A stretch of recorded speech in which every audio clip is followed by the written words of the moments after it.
the earth resources, the house, and ways of sustaining them. Before we proceed to our lesson, let's have some pretests. What is the definition for sustainability? The answer is D. Understanding how to meet the needs of the present without compromising the needs of future generations to meet their own. Number 2, to achieve sustainability, what are the two things that need protection for the future? The answer is C.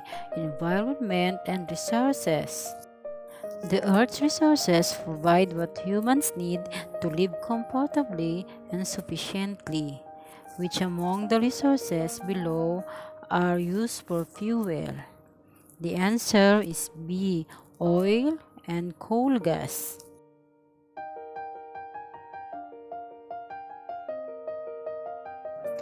Number 4, it has been scientifically proven that almost all human activities cause to destroy the Earth's natural resources. Which one from the choices below is the most destructive among them? The answer is A. Deforestation, and D. Large-scale use of plastic products. Number 5, if the humans are the reasons for causing damage to the Earth's resources, it is also the humans who can make amends to the effects of these destructive activities. Which of the best practices listed below are good for sustaining the Earth's natural resources? The answer is D. Because planting a tree, reduce, reuse, and recycle, volunteer for cleanup drives, and do not send chemicals into waterway are the best practices that can sustain the Earth's natural resources. If you remember the past lesson on Quarter 4, Week 1, you can answer these questions. Match the image of animals in column A with the appropriate name in column B. Then identify their respective habitats that need human protection. Write red if the habitat refers to the coral reefs, green if tropical rainforests, and blue for mangrove swamps.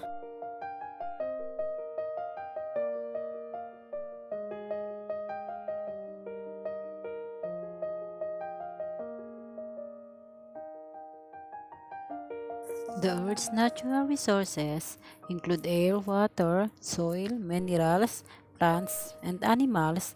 They are used to make food, fuel, and raw materials for the production of goods. Natural resources such as coal, natural gas, and oil provide heat, light, and power. To sustain Earth's resources means the use of components, biological diversity in a way and at a rate that does not lead to the long-term decline of biological diversity.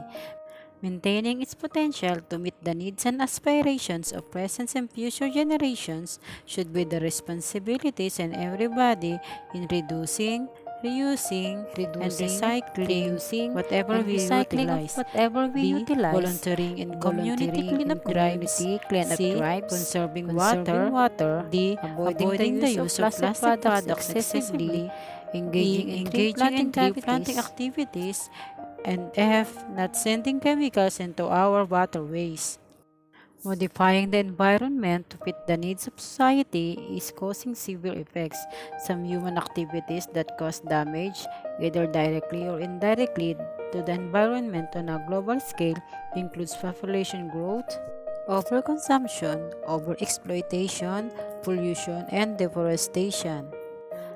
But on a daily basis, human activities that cause destruction to the environments are driving a car, throwing of food as waste, overconsumption of meat, excessive use of plastic and paper, disposal of water used in washing, incorrect disposal of batteries and ink, and the last is boiling water with electrical appliances.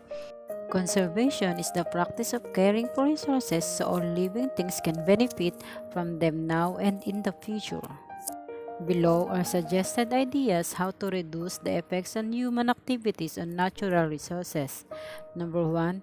Make electricity more efficient. Number 2, use more renewable energy. Number 3, promotion of sustainable fishing rules.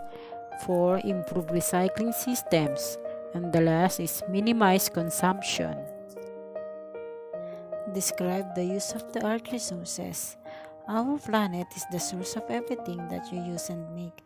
Listed below are the resources that the earth provides for us to meet our needs. Directions: organize the things you use into their proper resource categories.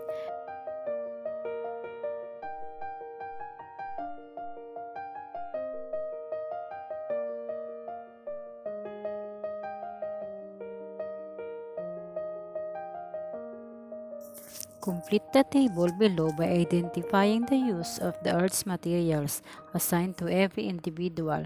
Choose your answer below.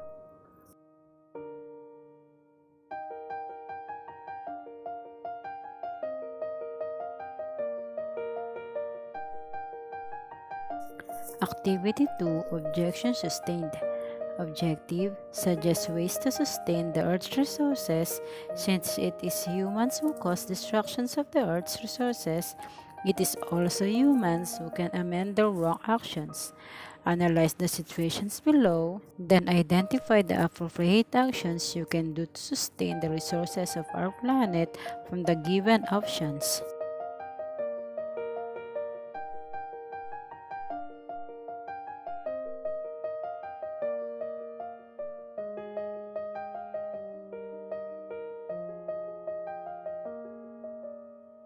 Activity 3, Human activities that cause the Earth death. Objective: identify the human activities that affect the natural resources.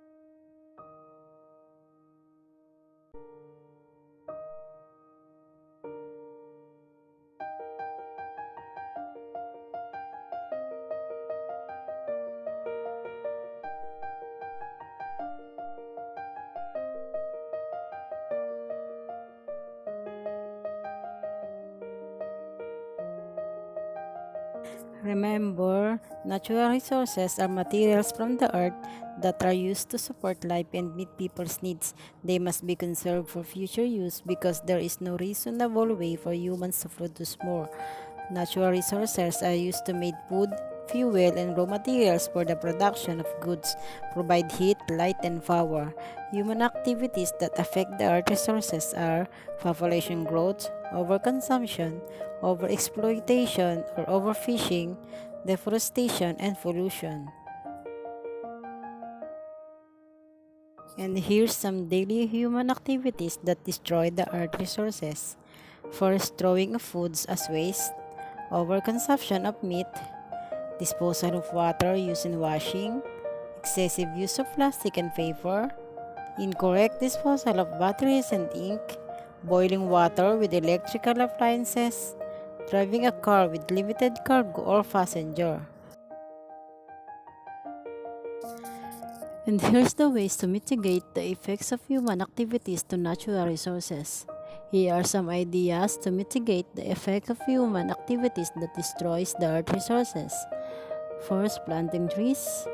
Use more renewable energy, conserving water, reduce, reuse, recycle materials, minimize consumption, promotion of sustainable fishing rules, don't send chemicals into waterways.